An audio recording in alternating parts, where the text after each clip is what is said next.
Hello students, स्वागत है आपका अजय पांडे लेक्चर्स के इस नए वीडियो में। आज हम लोग सीखेंगे कि जब दो या दो से अधिक संधारित्रों को जोड़ा जाता है तो उनकी तुल्यधारिता कैसे निकालते हैं। तो आज का हमारा टॉपिक है कि जब संधारित्रों को जोड़ा जाता है तो उनकी तुल्यधारिता कैसे निकालते हैं। तो जैसा कि आप लोग जानते हैं कि संधारित्रों का जो संयोजन होता है, संधारित्रों को जब हम जोड़ते हैं तो दो प्रकार से जोड़ा जाता है, एक श्रेणी क्रम संयोजन और दूसरा समांतर क्रम संयोजन। और यदि आप श्रेणी क्रम संयोजन और समांतर क्रम संयोजन नहीं जानते हैं तो डिस्क्रिप्शन में हम लिंक दे रहे हैं, आप वहां से जाकर इस वीडियो को ज़रूर देख लीजिएगा। और जब आप समांतर क्रम संयोजन और श्रेणी क्रम संयोजन को एक बार समझ लेंगे तब ये जो न्यूमेरिकल है, ये टॉपिक है, काफ़ी अच्छे से समझ में आएगा। तो यहाँ हम सीधे तुल्यधारिता को निकालना सिखाते हैं कि तुल्यधारिता को ज्ञात कैसे करते हैं। तो एक बार आप उस पिछले वाले वीडियो को ज़रूर देखिए, लिंक डिस्क्रिप्शन में है। और इस न्यूमेरिकल्स को शुरू करते हैं। तो यहाँ पर हमारा पहला क्वेश्चन है, ध्यान से देखिएगा कि निम्न चित्र में बिंदुओं ए तथा बी के बीच तुल्यधारिता ज्ञात कीजिए। ये क्वेश्चन 2004 में बोर्ड एग्जाम में पूछा गया क्वेश्चन है और ये आपका सेटअप दिया हुआ है, ये संधारित्रों को जोड़ा गया है। इस प्रकार के क्वेश्चन बोर्ड परीक्षा में 90% संभावना है कि इस तरह के क्वेश्चन पूछा जाएगा, क्योंकि लगभग हर साल इस तरह का एक क्वेश्चन जरूर पूछा जाता है बोर्ड परीक्षा में। तो आप लोग इस तरह के प्रश्नों को अच्छी तरीके से समझ लीजिएगा, क्योंकि इस तरह के प्रश्न हमेशा बोर्ड परीक्षा में पूछे जाते हैं। 90% संभावना है कि इस तरह के क्वेश्चन आएंगे, 10% में कभी कभी नहीं आता है, अन्यथा हर साल एक क्वेश्चन इस तरह का देता है कि संधारित्रों को जोड़ने पर उनकी तुल्यधारिता कैसे ज्ञात करें। तो तुल्यधारिता ज्ञात करने के लिए एक प्रश्न हर साल पूछा जाता है। तो आप इस तरह के क्वेश्चन का अच्छे से प्रैक्टिस कर लीजिए। और इसी क्रम में हमारा जो पहला क्वेश्चन है कि निम्न चित्र में बिंदुओं ए तथा बी के बीच तुल्यधारिता ज्ञात कीजिए। यह 2004 में ऑलरेडी पूछा गया प्रश्न है और ये इसका चित्र है। तो चित्र में देखिए बिंदु ए कहाँ है, ये हमारा हो गया बिंदु ए, यहाँ हो गया बिंदु बी। तो बिंदु ए और बी के बीच तुल्यधारिता ज्ञात करना है। तो बिंदु ए और बी के बीच तुल्यधारिता ज्ञात करने के लिए हमको यह देखना है कि बिंदु ए और बी के बीच जो संधारित्र जुड़े हैं वो किस क्रम में है, वो श्रेणी क्रम में है कि समांतर क्रम में है। अगर श्रेणी क्रम में है तो हम श्रेणी क्रम के सूत्र के अनुसार उसका तुल्यधारिता निकालेंगे। अगर समांतर क्रम में है तो समांतर क्रम के सूत्र के अनुसार उसका तुल्यधारिता निकालेंगे। तो यहाँ पर देखिए, यहाँ पर चित्र में आप देख रहे हैं कि कुछ श्रेणी क्रम में भी दिखाई दे रहा है, जैसे कि यह श्रेणी क्रम में है और इन दोनों से यह समांतर क्रम में है। और यदि आप इस पूरे को एक संधारित्र मान लें, इस पूरे को, तो यह और यह फिर से श्रेणी क्रम में है। तो यहाँ पर श्रेणी क्रम भी उपलब्ध है और समांतर क्रम भी उपलब्ध है। इस क्रम को हम मिश्रित क्रम कहते हैं। मिश्रित क्रम का मतलब कि उसमें श्रेणी क्रम भी उपस्थित हो और समांतर क्रम भी उपस्थित हो। तो इस तरह के क्वेश्चन को सॉल्व करने के लिए हम लोग क्या करते हैं कि हम लोग सबसे पहले उस संधारित्र को जोड़ते हैं, उस संधारित्र की धारिता निकालते हैं, तुल्यधारिता जिसकी संभावना जुड़ने की सबसे पहले हो। तो यहाँ पर अगर हम कहें कि इस संधारित्र को आप इससे जोड़े हैं तो आप यहाँ पर एक कन्फ्यूजन पैदा होगा कि इसकी तो तुल्यधारिता है वो हम इसके साथ निकालें या इसके साथ निकालें या इसके साथ निकालें। तो यहाँ पर एक कन्फ्यूजन की स्थिति है। और इसकी भी अगर बात कर लें तो कहें कि इसकी तुल्यधारिता ज्ञात कीजिए, तो इसके साथ ज्ञात करें, किसके साथ ज्ञात करें, किसके साथ ज्ञात करें, किसके साथ पहले ज्ञात करें। तो यहाँ पर सबसे बड़ी समस्या यह पैदा कर रहा है, क्योंकि इन दोनों को तो हम देख रहे हैं कि यह और यह श्रेणी क्रम में है, बट ये अगर मिल के एक संधारित्र हो जाता, यह मिल के अगर अकेला हो जाता तो आराम से हम कहते कि तीनों किस क्रम में है, श्रेणी क्रम में है। तो इसके लिए सबसे आसान तरीका है, आप देखिए कि यह दोनों श्रेणी क्रम में है और इन दोनों से यह अकेला किस क्रम में है, समांतर क्रम में है। तो अगर आप इसको जोड़ेंगे, इसमें मतलब इसके साथ इनके जोड़ को तुल्यधारिता के रूप में अगर निकालेंगे, इनकी और इनकी तुल्यधारिता निकालेंगे, तो यहाँ पर एक और चीज़ फंस रहा है कि इसकी हम तुल्यधारिता इसके साथ निकालें या इसकी तुल्यधारिता इसके साथ निकालें, फिर यहाँ पर समस्या है। तो यहाँ पर समस्या क्रिएट कौन कर रहा है, ये दोनों कर रहे हैं। तो हम क्या करेंगे कि इनको पहले ऐड कर लेंगे और सबसे आसान चीज़ यहाँ पर एक यही है कि ये दोनों देखिए श्रेणी क्रम में है। दोनों किस क्रम में है, श्रेणी क्रम में है। अगर दोनों को हम आसानी से जोड़ लेते हैं तो इन दोनों से यह समांतर क्रम में हो जाएगा और फिर जब इन लोगों को जोड़ लेंगे तो यह और यह श्रेणी क्रम में है, आसानी से निकाल लेंगे। तो हम लोग पहले इनको देख लेते हैं। तो चूंकि यहाँ पर हम इन्हीं दोनों को पहले लेंगे, क्योंकि सबसे पहले हम जो जोड़ने का तरीका है वो जोड़ने का तरीका हम आसान वाले से शुरू करते हैं। हम यहाँ से शुरू करेंगे तो हम इसी में उलझ जाएंगे कि हम यहाँ पहले जोड़ें कि इसको यहाँ जोड़ें कि इसको यहाँ जोड़ें, और यहाँ शुरू करते हैं तो यही फिर उलझन रहेगी कि इसको यहाँ जोड़ें कि इसको यहाँ जोड़ें कि इसको यहाँ जोड़ें। इसलिए हम सबसे पहले बीच वाली समस्या को हल कर लेते हैं। तो यहाँ पर हम देख रहे हैं कि यह जो दोनों है, यह दोनों श्रेणी क्रम में है, तो इन्हीं दोनों को पहले जोड़ लेते हैं। तो यहाँ पर हम लिखेंगे कि चूंकि देखिए 8 माइक्रोफैरड और 8 माइक्रोफैरड, तो 8 माइक्रोफैरड के दोनों संधारित्र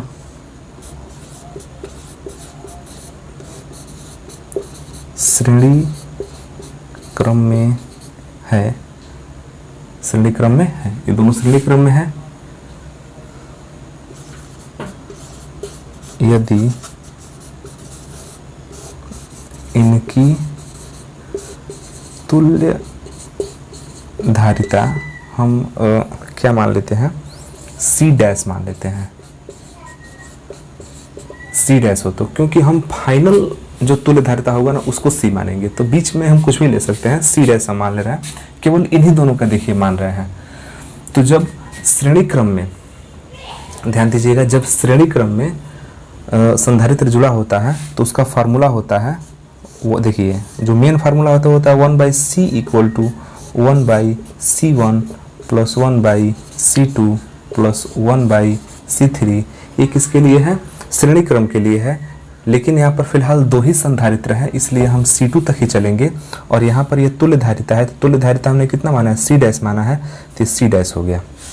अब यहाँ पर आप मान रखिए 1/C equal to 1/C1, 8 plus 8 और 1/C डैश इक्वल टू देखिए 1/8 और 1/8 हो जाता है 2/8 और 2/8 का मतलब होता है 1/4, कटा देंगे 1/4 हो जाएगा। तो चूंकि यहाँ पर हमको 1/C डैश नहीं निकालना है हमको, तो हमने यहाँ की जो तुल्य धारिता है उसको C डैश माना है और हमको प्राप्त क्या हो रहा है 1/C डैश, और हमने माना क्या है C डैश। तो C डैश को ज्ञात करने के लिए सबसे अच्छा तरीका है कि आप यहीं से चेंज कर लीजिए, इसको पलट लीजिए। तो C dash equal to C dash by 1 होता है, 1 को हमने छोड़ दिया, ये आ गया 4 माइक्रोफैरड।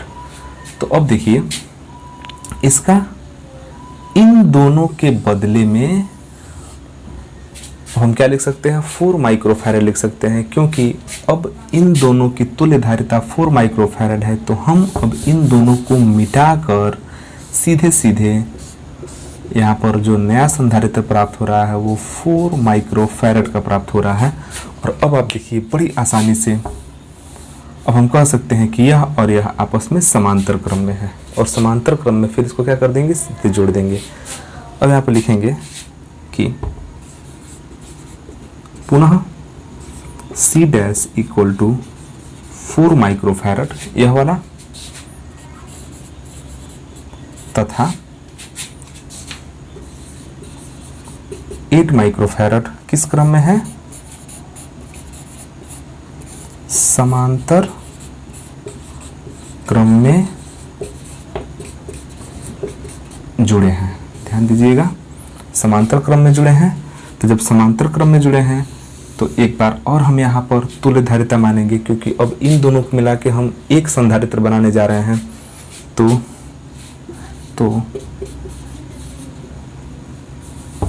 तो इनकी तुल्य धारिता C डबल डैश मान लेते हैं। आप कुछ भी मान सकते हैं, हमने यहाँ पर C डैश माना है, यहाँ पर C डबल डैश मान लेते हैं। तो C double dash equal to, ये तो सीधा सीधा होता है C1 प्लस C2।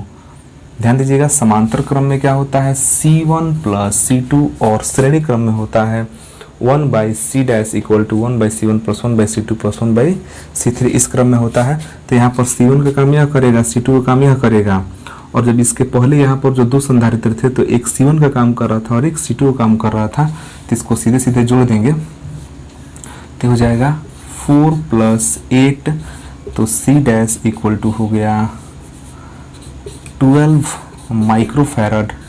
अब हम कह सकते हैं कि इन दोनों के बदले में जो तुल्य धारिता मिल रहा है वो मिल रहा है 12 माइक्रोफैरड। तो हम चाहें तो इसको मिटाकर इन दोनों के बदले में सीधा सीधा अब एक संधारित्र बनाएंगे और वो हमारा होगा 12 माइक्रोफैरड का। तो देखिए अब ये तीनों कितना आसानी से सामने आ गया, या 4 माइक्रोफैरड, या 12 माइक्रोफैरड, और या 8 माइक्रोफैरड। तो अब हम कह सकते हैं कि जो बीच वाला था, जो तीन संधारित्र जुड़े थे बीच में 8, 8 और 8, इस प्रकार से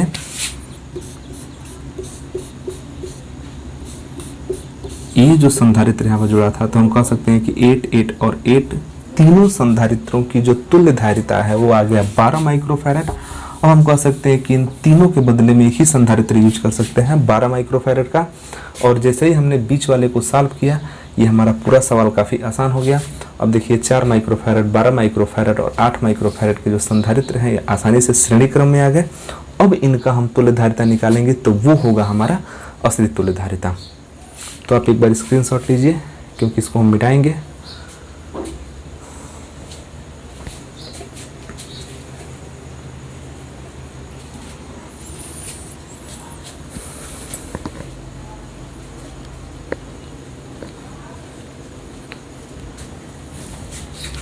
तो यहाँ से हम इसको मिटा दे रहे हैं, इस चित्र की आवश्यकता है।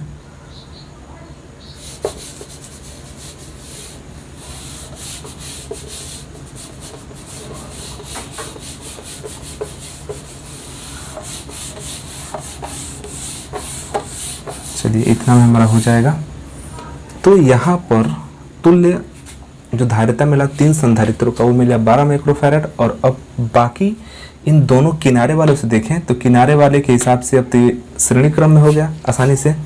तो अब लिखेंगे पूरा फाइनल कि अतः लिखेंगे इस प्रकार, देखिए 4 माइक्रोफैरड, 12 माइक्रोफैरड और 8 माइक्रोफैरड किस क्रम में है,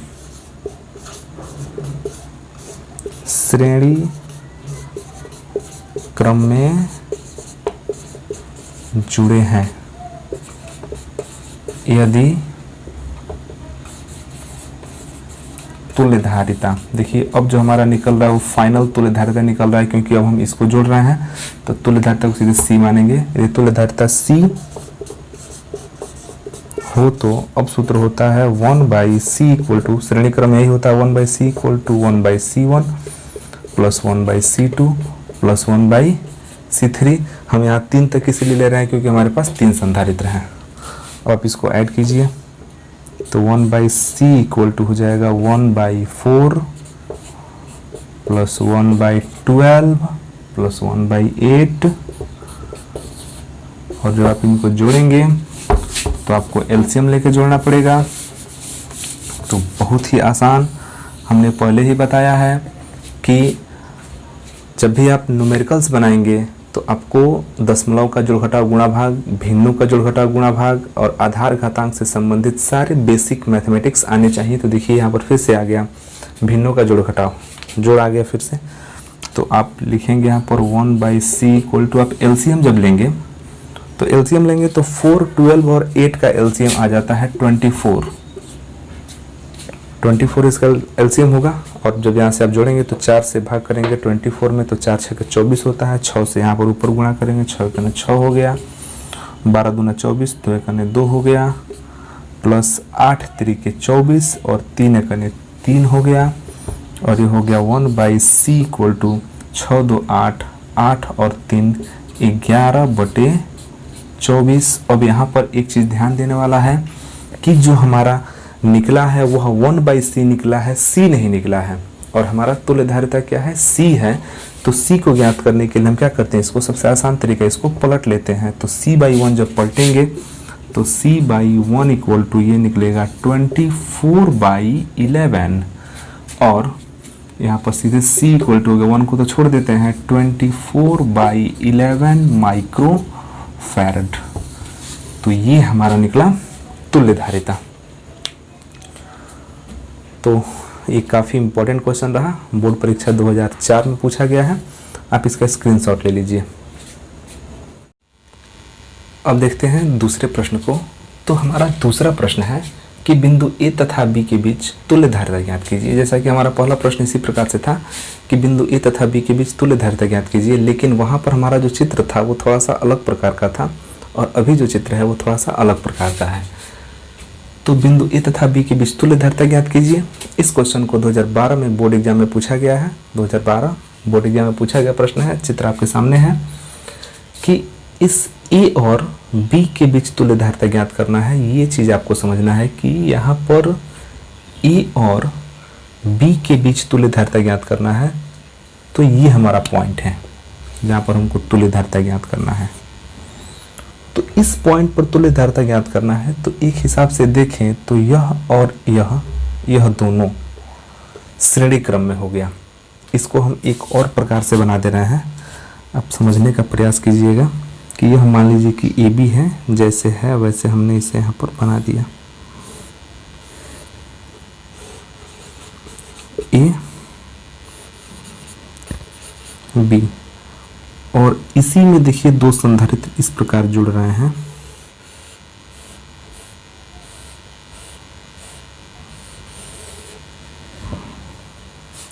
ठीक यही चीज है, बस ये त्रिभुज में है और ये त्रिभुज से हट के थोड़ा सा हमने अलग प्रकार से बना लिया, लेकिन है एक ही चीज।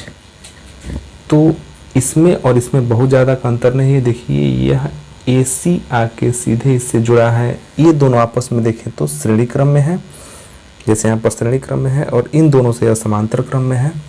तो जब आप A और B के बीच तुल्यधारिता निकालेंगे तो यहाँ पर आप इसको थोड़ा आगे बढ़ा सकते हैं।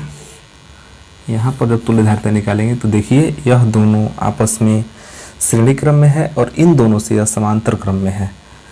तो इसके लिए तुल्यधारिता के लिए इसको हम दो बार जोड़ेंगे। एक बार इस श्रेणी क्रम वाला को आसानी से जोड़ लेते हैं, फिर समांतर क्रम वाले को जोड़ लेंगे। और यहाँ पर ये 2 माइक्रोफैरड, 6 माइक्रोफैरड और 3 माइक्रोफैरड का है। 2 माइक्रोफैरड, 6 माइक्रोफैरड और यहाँ पर 3 माइक्रोफैरड।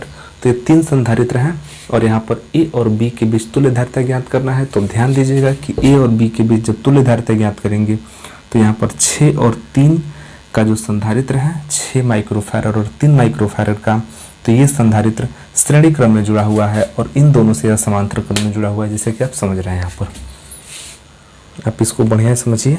ये देखिए आपस में श्रेणी क्रम में है, हम मार्कर के थ्रू समझा रहे हैं। ये इस प्रकार के संधारित्र हैं, ऐसे जुड़े हुए हैं तो श्रेणी क्रम यही तो होता है। ऐसे जुड़ेंगे तो श्रेणी क्रम में है और ऐसे जुड़ेंगे तो समांतर क्रम में है। तो ये ऐसे जुड़ा हुआ है तो इसकी आकृति से विशेष दिक्कत नहीं होगा। ये श्रेणी क्रम और इन दोनों से यह समांतर क्रम, क्योंकि हमको इस पॉइंट पे निकालना है। एक चीज़ और ध्यान दीजिएगा कि अगर इस पॉइंट पर निकालना होता ना A और C के बीच, तो यह दोनों श्रेणी क्रम होता और इन दोनों से यह समांतर क्रम। अगर B और C पर निकालना होता तो यह दोनों श्रेणी क्रम होता और इन दोनों से यह समांतर क्रम होता। तो कुछ इस प्रकार यहाँ पर होता है। तो यहाँ पर हम लिखेंगे कि 6 माइक्रोफैरड और 3 माइक्रोफैरड, 6 माइक्रोफैरड और 3 माइक्रोफैरड के संधारित्र किस क्रम में है? श्रेणी क्रम में है। श्रेणी क्रम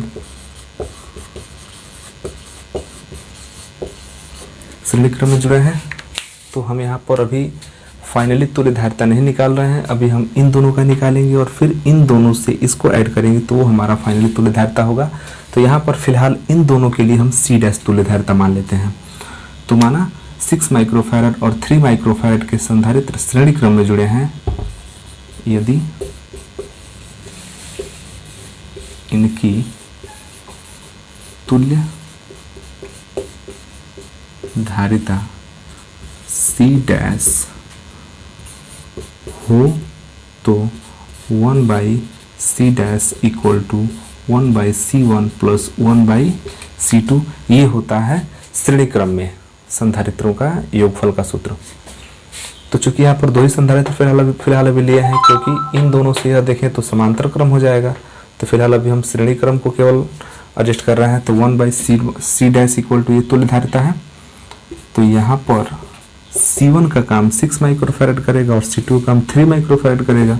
तो 1/6 प्लस 1/3 बहुत ही सिंपल एडिशन है, एलसीएम 6 हो जाएगा। यहाँ पर 1 प्लस 2 होगा, क्योंकि आप जानते हैं 6 का 6 1 से गुणा करेंगे 1 हो जाएगा, 3 दूना 6 2 1 2, ये हो गया 3/6, ये हुआ 1/C डैश और इसको हम लिख सकते हैं 1/2। बड़े ही आसानी से हमने लिख दिया 1/2। अब यहाँ से चाहें तो जैसे कि आप हमने तुल्य धारिता को क्या माना है? C डैश माना है और हमको मिल रहा है क्या? 1/C dash. तो यहाँ से C डैश जब निकालेंगे तो ये पलट जाएगा और पलटेगा तो C डैश बाई 1 होगा, 1 को छोड़ देंगे, यहाँ 2/1 होगा, 1 को छोड़ देंगे, ये मिल गया 2 माइक्रोफैरड। कहाँ के लिए? तो केवल इन दोनों के लिए, मतलब कि इन दोनों को अब चाहें तो आप मिटा के इनके बदले में आप 2 माइक्रोफैरड लगा सकते हैं। और अब देखिए 2 माइक्रोफैरड जैसे हमने लगाया ये कंफर्म हो गया कि ये समांतर क्रम में है, और जब समांतर क्रम में है तो इनका होता है तुल्य धारिता C equal to C1 plus C2। तो अब यह C1 का काम करेगा और यह C2 का काम करेगा। अब यहाँ पर लिखेंगे कि चूंकि 2 माइक्रोफैरड के दोनों संधारित्र किस क्रम में है? समांतर क्रम में है, इसलिए तुल्य धारिता C इक्वल टू होगा C1 प्लस C2, क्योंकि अब यहाँ पर पूरा हम तुल्य धारिता निकाल रहे हैं। तो C equal to C1 plus C2 और C1 का काम भी 2 करेगा, C2 का काम भी 2 करेगा, क्योंकि दोनों 2 है। तो यहाँ पर 2 प्लस 2 इक्वल टू 4 माइक्रोफैरड। तो ये हो गया हमारा उत्तर। स्क्रीनशॉट ले लीजिए इसका।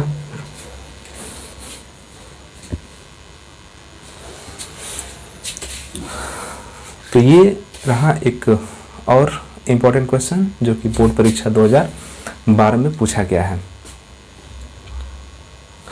अब देखते हैं अपने तीसरे क्वेश्चन को। अगला क्वेश्चन है जो बोर्ड परीक्षा में 2007 में पूछा गया प्रश्न है। तो हमारा तीसरा क्वेश्चन है कि दिए गए परिपथ में C का मान ज्ञात कीजिए।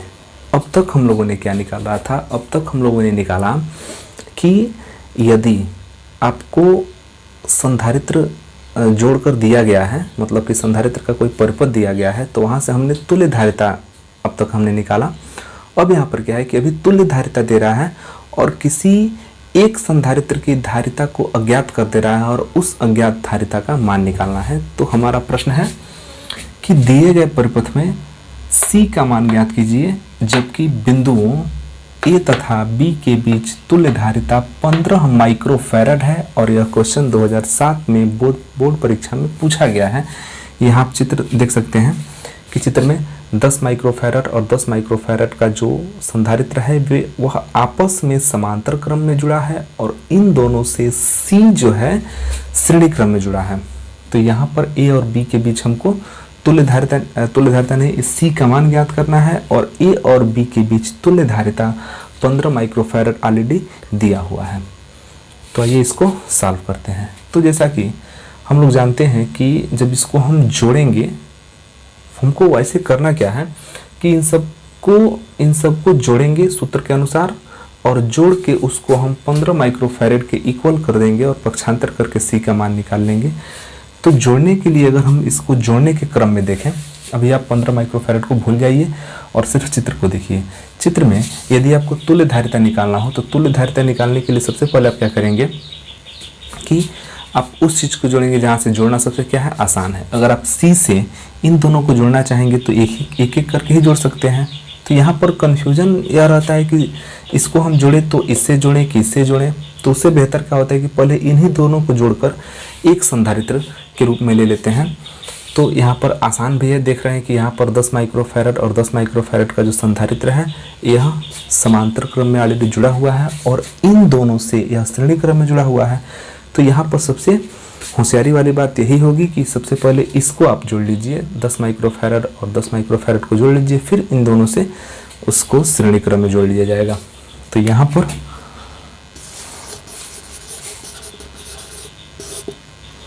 पर लिखेंगे कि चूंकि 10 माइक्रोफैरड के दोनों संधारित्र समांतर क्रम में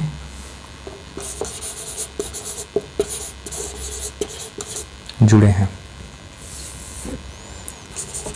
यदि इनकी तुल्य धारिता, तो यहाँ पर तो हम फाइनली तुल्य धारिता निकाल नहीं रहे हैं, यहाँ पर फिलहाल अभी इनकी तुल्य धारिता निकाल रहे हैं, तो इसको हम C डैश मान लेंगे। तो यदि इनकी तुल्य धारिता C डैश हो तो चूंकि ये समांतर क्रम में है तो C डैश का फार्मूला बनेगा C1 प्लस C2,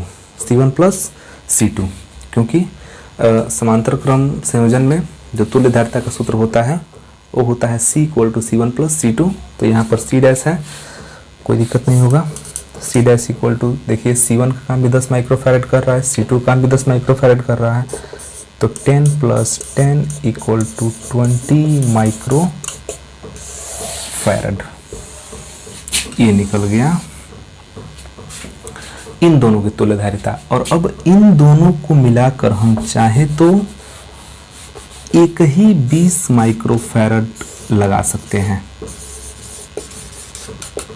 और अब देखिए तो यह और यह किस क्रम में हो गया, तो श्रेणी क्रम में हो गया।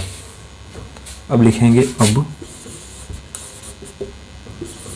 20 माइक्रोफैरड यह और यह C तथा C किस क्रम में है, श्रेणी क्रम में है।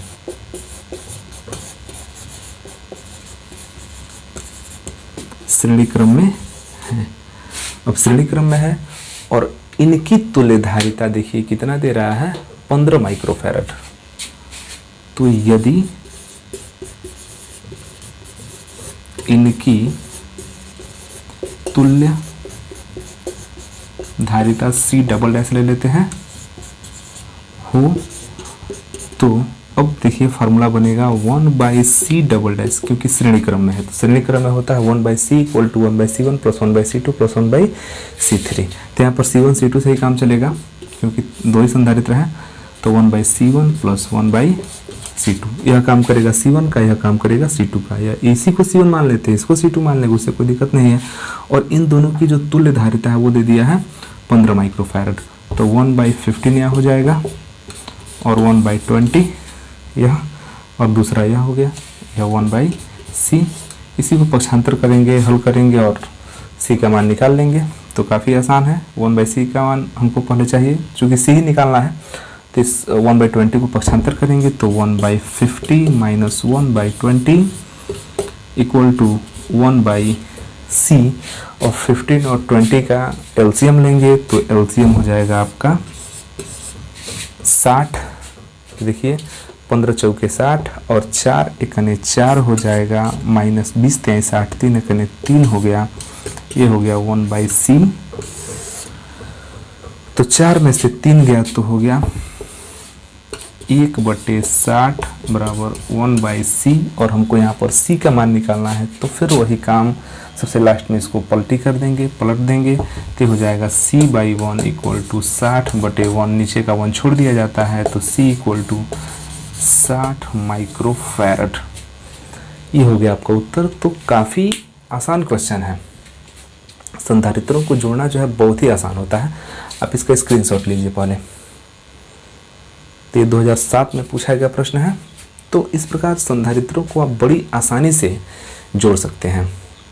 तो यहाँ पर हमने बोर्ड परीक्षा में पूछे गए कुछ इंपॉर्टेंट क्वेश्चन को बताया और उम्मीद है कि आपको समझ में आया होगा। बहुत ही सिंपल है, केवल भिन्नों का जोड़ है, घटाव तो है नहीं, यहाँ पर भिन्नों का जोड़ है और डेसिमल भी यहाँ पर नहीं है। तो बहुत ही बेसिक मैथमेटिक्स है, क्लास 4-5 का मैथमेटिक्स चल रहा है फिलहाल में। बस आपको यहाँ पर एक चीज़ समझ लेना है कि संधारित्र जो जुड़े हैं वो श्रेणी क्रम में है या समांतर क्रम में है, यही मेन चीज़ है। तो आप उसको अच्छे से समझिए। और यदि आपको संधारित्रों का संयोजन नहीं पता है, हम एक बार पुनः बता रहे हैं कि यदि आपको संधारित्रों का संयोजन नहीं पता है तो लिंक हम डिस्क्रिप्शन में दे रहे हैं। वहाँ हमने संधारित्रों का संयोजन काफ़ी अच्छे तरीके से बताया है कि कितने क्रम में संधारित्रों का संयोजन होता है, किस किस क्रम में होता है और उसका जो फार्मूला होता है वो क्या है, वो सारा चीज़ आप एक बार देख लीजिए। फिर देखकर तब इस वीडियो को देखिए तो बहुत अच्छे से न्यूमेरिकल समझ में आएंगे।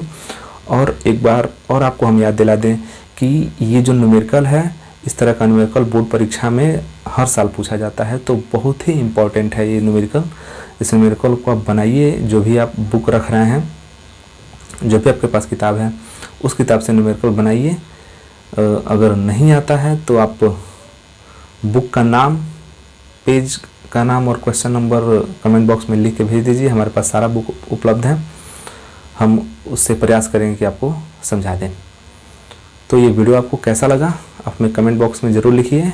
और यदि आप हमारे चैनल पर नए हैं तो चैनल को सब्सक्राइब कीजिए। वीडियो अच्छा लगे तो लाइक ज़रूर कीजिए और अपने दोस्तों के पास शेयर कीजिए। फिर मिलते हैं अगले वीडियो में एक नए टॉपिक के साथ। तब तक के लिए